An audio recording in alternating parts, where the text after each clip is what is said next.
Hey guys, recently had a request to do a quick video on what type of radio equipment I use, what type of batteries, and kind of just a little bit of information on how I set up most of my airplanes as far as once again what type of batteries I use and servo selection and so forth. So let's get into it. I've been flying since 1991, so I'm not going to get into too much I'm not going to get into really any detail on the types of radios and stuff that I flew when I was a kid. We'll go ahead and get started just on the radios that I'm currently using still today. Since 1991, I've always flown Airtronics, one way, shape, or form.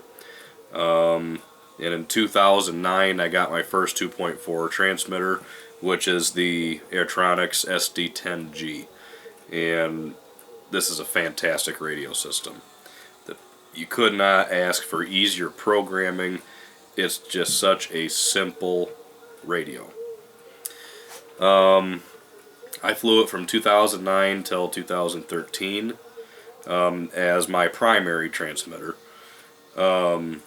But I kind of saw the future of Airtronics, and they were not going to be coming out with a new transmitter. They updated this transmitter to a version they called the Super, and it basically just had like a facelift and a couple more switches and so forth. But I didn't want to spend, more money on, on pretty much the same radio. So I have a thing for radios. I love the new technology.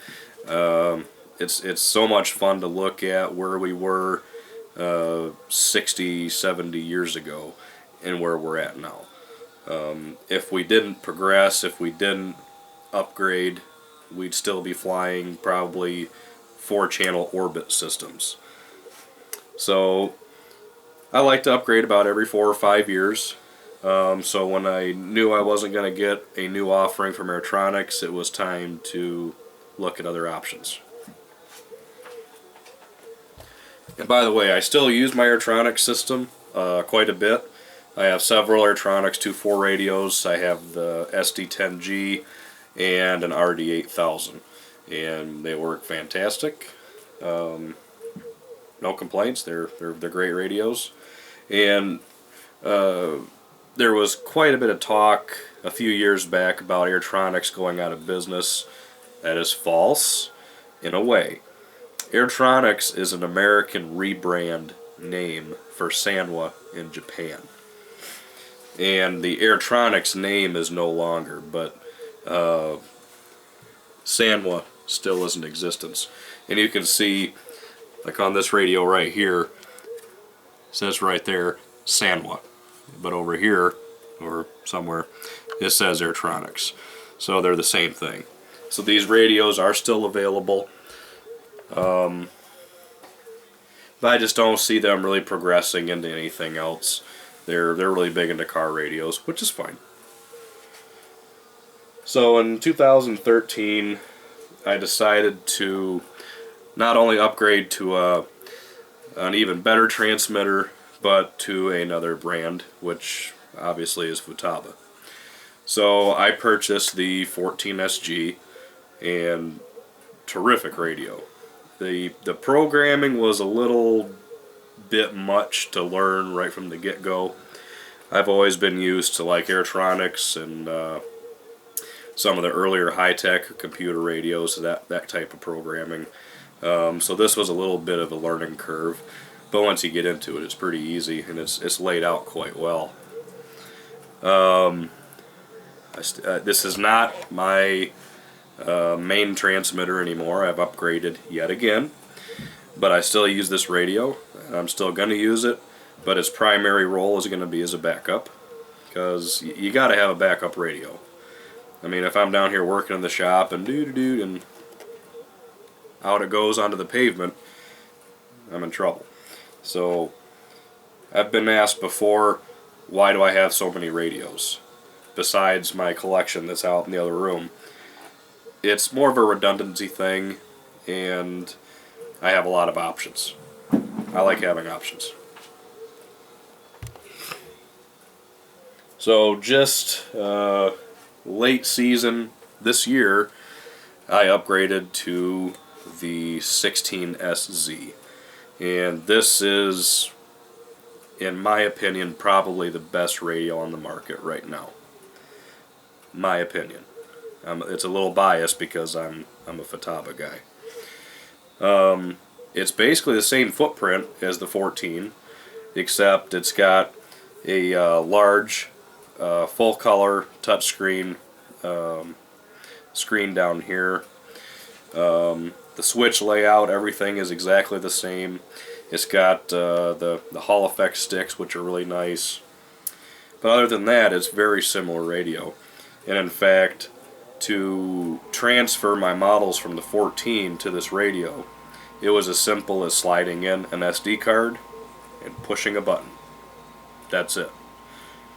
Does not get any easier. Fantastic radio system. In my opinion, there's so many radios on the market. Any of the bigger names are good radios. I like them all except one brand, which will remain nameless because I don't want to get into a pissing match with anybody. But the big thing with radios and any other type of electronic equipment, people tend to judge companies and brands based on what they hear. You know, when people say, well, this radio is worse than this one because blah, blah, blah, blah, blah. And it's a bunch of hearsay online, and it gets out of control. I choose my radio equipment based on 30 years of experience. I've seen a lot. So there's one particular radio brand that I would never, ever use because I've seen way too many issues with that particular system. So that's why I run Futaba. It's good. It's not bulletproof. Nothing is. But I'm more than confident that my Futaba and my Airtronic systems will keep me going as long as I'm in the hobby. But I'm sure in a few more years I'll be upgrading again. We'll see what I upgrade to next. I know, I'm excited already thinking about it. Alright, on to the next subject here. Batteries. Now for the most part, I'm running the 2-cell Life batteries, which are 6.6 volt, and they're excellent batteries. These are the Trinergy Nanotech batteries. As you can see, I got 2 of them laminated right here. Majority of my airplanes, I have a lot of airplanes. So some planes don't get flown as much as others. So I tend to not leave batteries in a lot of airplanes. Some of the planes, the batteries kind of have a permanent home. In other planes, I have setups like this where I can take a plane out of storage or out of the rafters in the other portion of the basement here, throw one of these little systems in there, strap it in, plug it into the switches, and we're good to go. Other than running the Life batteries, I've also run a lot of LiPos, just regular 2-cell LiPos. It's a better option to go with the Life batteries because they are safer overall, although I've never really had an issue. Though the chemistry that's involved in LiPo batteries versus the Life batteries, these have a little bit more tendencies to cause some severe damage if they're mistreated. But that's just the thing. They have to be mistreated. So as long as you know what you're doing, you understand and respect your batteries, you're going to be good to go. So like I said, I've never had an issue. I used to, just for fun, take wore out batteries or batteries that people didn't want anymore, and I would see what it takes to actually get one of these things to blow up or catch fire. So I really taught myself what it really entails to make these batteries dangerous, and you really have to try. But the main reason that I prefer the Life batteries over the LiPo now, these have a nominal voltage of 6.6 volts, so I don't have to run regulators. That's pretty much the main thing I really like about them, is no more regulators. Now, the main plus side to running a LiPo is very similar to why I kind of miss NiCads. I really don't miss NiCads at all. That's a technology that I'm glad is going by the way of the dodo. But what I liked about the LiPo batteries is you could really monitor the life of a battery from being fully charged to discharged. You could really monitor that curve by just checking your voltage after every flight. Because as the milliamps are drawn from the battery and it's getting more and more empty, the voltage is dropping with it. So I knew right where the safe zone was, where, okay, I can get one more flight safely before I need to charge this battery. And it was very easy to monitor them that way. Now with the Life batteries, you can still check them and check your overall voltage, your per cell voltage, but you really can't tell how much life is left in the battery because it maintains that 6.6 volts through the majority of its charge. So it makes it a little bit more difficult to monitor how much life you still have left in the battery. But once you get used to them and figure out how many flights you can get on a 2100 pack, then you just kind of know. I can fly the airplane 7 times before I have to charge it and stuff like that. So that's why I like these batteries. Good stuff. And plus, you charge them up, you put them away, or bring a plane home from flying, charge it up, put it on the wall on the rack, and it's going to be fully charged the next time I go fly it.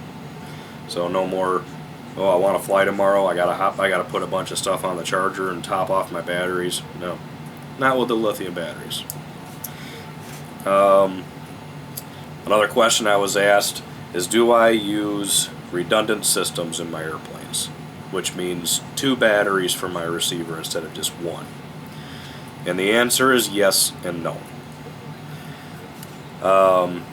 Airplanes like my B-25, which has a lot of servos. There's a mixed match of digital and analog servos, high torque, standard. There's a bunch of different servos in that airplane, and just miles of wires. I run a redundant system in that airplane because of all the servos. There's a lot of current being drawn, so I like having 2 battery packs. It makes me feel better. Could I do just 1? Absolutely, but it's nice to have 2. Now, when you're doing a redundant battery setup, you need to use switches like this. This is my opinion. There's a lot of switches on the market, but these are the ones I like. They're very basic, they're heavy duty, they have a charge jack built into them that you can also plug your voltmeter in, check your batteries on the fly. So these are the kind of switches that I use. So for a redundant system, 2 batteries, 2 switches. There are switches on the market that you can plug your 2 batteries, so your redundant battery system, into 1 switch. That makes no sense to me, because if that 1 switch fails, now both of your batteries are doing you no good. The whole idea behind redundancy is 2 completely different systems. So 2 batteries, 2 switches. Makes sense to me. Other planes that I run redundant battery systems in are large aerobatic airplanes, like 50cc or larger, that I'm running all digital servos. and not only digital servos, but super, high torque, 400 ounce and higher servos.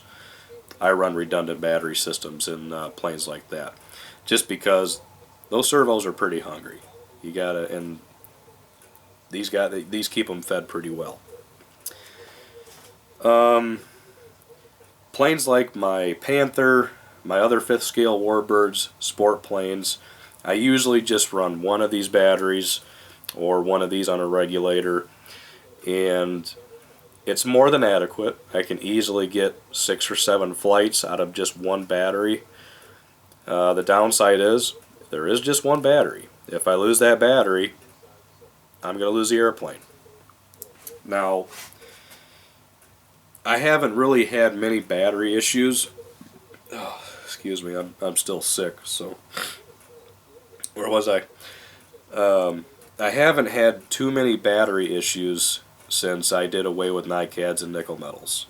Since I've gone to the lithium batteries, it's been it's been a great experience. And because I understand these batteries very well, I almost think that we can talk to each other.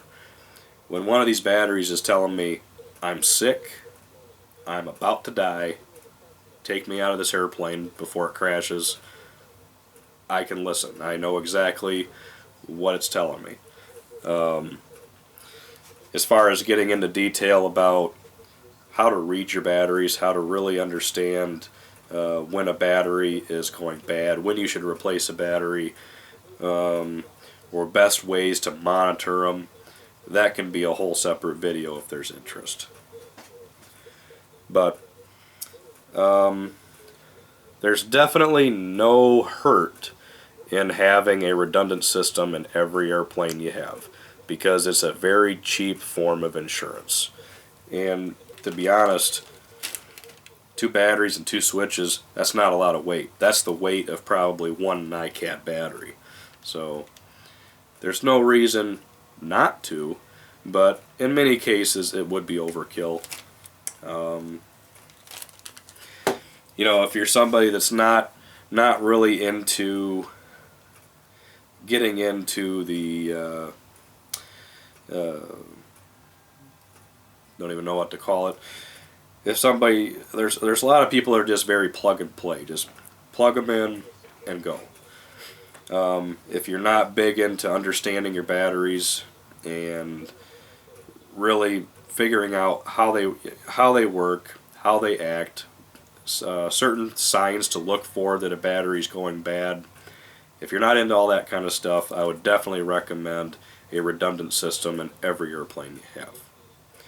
Because if a battery's going bad and you have no idea because you don't understand the signs, it's nice to have another battery that's still kicking.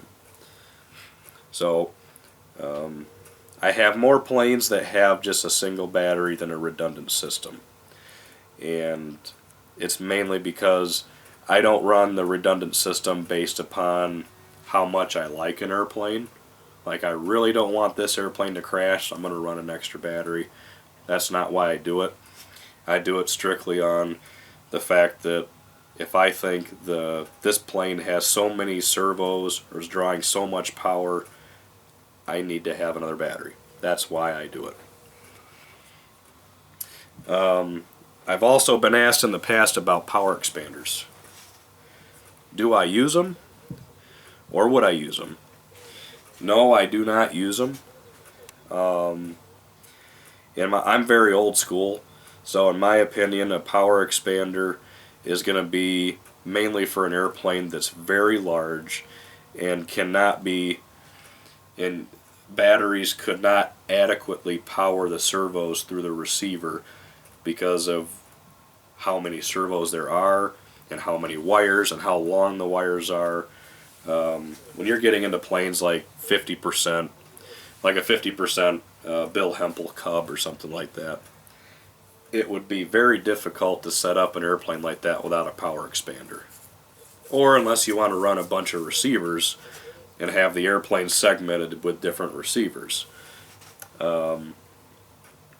If I was to ever use a power expander, it would be for either having a very large airplane um, or a large jet that has a lot of wiring. Um, it takes a lot of strain off the receiver. But I've had no reason to use them. I don't anticipate using them, but if I ever had to, I'm totally down with it. What video's on? Watching the 1984 Scale Masters back there. Probably can't see it, but yeah. Looks like a Byron A4 Skyhawk. Pretty cool. I think it crashes too. Go figure, right? Next topic. Servos. Types of servos and proper setups for, or what servo is appropriate for certain setups. For my warbirds, usually between 5th and quarter scale. So we'll say an average between 20 and 50 pound warbirds. I use a mixed match of digital and standard analog servos. All the warbirds that I have, or scale airplanes that I have, are not really necessary to run digital. I don't have to. There's no actual reason to say this airplane has to have a digital servo right here.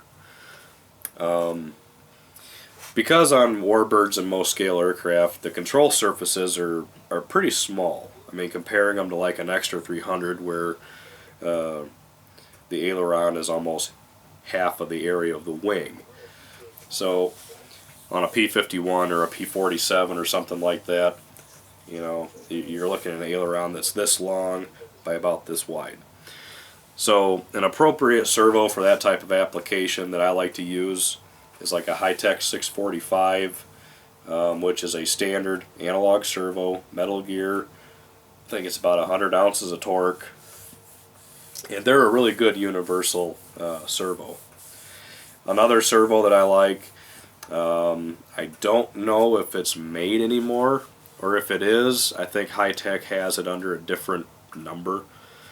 But it was they called it the standard digital, which was the Hi-Tech 5485, and it was a carbonite gear train. So they were digital, carbonite gears, they were pretty fast, and they were 90 ounces of torque at 6 volt. And they were only like $22 a piece. So that's pretty reasonable. It's pretty cheap. My Top Flight P-47 has those servos on everything, and they work out very well. But on my Zeroli Panther, I have Hi-Tech 645s in the wings. I have Power HD, I forget the number, but they're like a $40 digital, 200 some ounces of torque on the nose wheel and rudder, just because I had them. And the elevator has a Hi-Tech 7955, which has several hundred ounces of torque, and that was a pretty expensive servo. And I did that not because it needs it.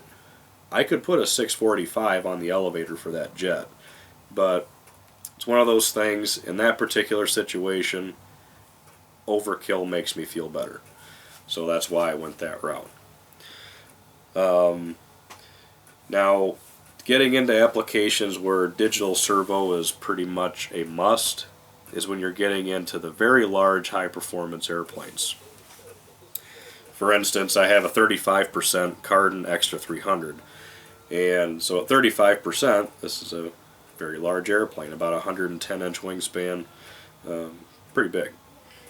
And that has all JR8611s throughout. Let's see, there's 1, 2, 3, 4, 5, 6, 7, 8, 9. 9 of them in the airplane. And these servos have, honestly couldn't tell you, several hundred ounces of torque apiece. Very fast, very precise, and that's really necessary for a plane of that type. Putting an analog servo in a plane of that size, the servos don't have the holding power. Because it's not necessarily the torque of a servo that gives it its power, it's how much it can hold. Like for instance, even on most of my warbirds that have analog servos, if I pull the elevator up and the elevator comes up, I can grab it with my hand and usually pull it back down. It might take some force, but I can usually pull them back down. And that's not good. But it's not an issue for planes like that because the control surface is relatively small. So it has less chance of getting blowback. Now with a high power digital servo, when the control surface is at full deflection and you try to pull it down, it's not going to budge. So that's the reason for digital servos. Is there anything wrong with using them on every type of airplane? Absolutely not. In fact, I have several planes that have servos that are extremely overkill for that particular airplane, but that's kind of strategic. What if that airplane crashes and I want to put that equipment into a different airplane that just happens to be more high performance? Well, guess what? I already got really good servos, so I can do that. The Bud Nosen Cessna 310 that I've been working on, that actually has, for the flaps, Futaba 148 servos that are probably close to 30 years old, and they work just fine for that airplane. And the other flight control servos are just the standard deluxe ball bearing servo from Hi-Tech, the 485s. I think they're like 70 ounces of torque. They're not digital, but they're more than adequate for the job. So it's not, in a way it is and it isn't a preference for digital or standard servos. It all depends on the type of airplane that you're doing. But you can always overkill. There's nothing wrong with that. Personally, I would rather be very confident that I'm using really good equipment because I know it's going to be there for me. I've seen in way too many situations where somebody is so excited about this servo they just bought. They go, oh man, this thing's got 200 ounces of torque, it's digital. And I'm going, well, sounds like a good servo. Yeah, I got it on Amazon for 10 bucks. I'm going, to just buy it used from somebody or at auction? No, the company sells them for $10 a piece. I would definitely steer away from stuff like that. There are some very good, inexpensive radio equipment out there, like receivers, servos, stuff like that, even radios. But some of it is very, very, very cheaply made, and it has a place. In my opinion, just my opinion, that kind of equipment has a place in small foam airplanes. You know, planes that you don't have a lot of time or money invested into. So if a servo craps out and the plane crashes, you're really not out. You're not out a whole lot, and it's easy to replace. I would definitely not put a $10 digital servo in the elevator of my Panther. Not going to happen. And kind of, I have a funny story I got to tell you just real quick. I was at a flying event. It's been a few years, and a guy was flying a PST Reaction. Just a sport. It's a sport turbine jet. Had a Jet Cat 120 in it, so it's a 200-mile-an-hour jet. And he's zipping up and down the runway, and I'm pretty impressed. I was thinking about building one. So when he landed, I went over to talk to him about it. And he popped the lid, and he's cooling down his turbine, and I'm looking inside, and what do I see? An orange receiver. I'm sure we've all heard of orange receivers. They're very popular in park flyers. But this is an orange receiver in a jet that's easily worth $6,000. And I'm just looking at it going, holy crap, you gotta be kidding me. But as far as I know, he's still flying it to this day successfully, with a $18 receiver in there. I couldn't do it. You know, that's just me. I could not do it. I'm very satisfied with the equipment that I run, and the setups that I use. Another thing on setups, I try to avoid Y harnesses as much as possible.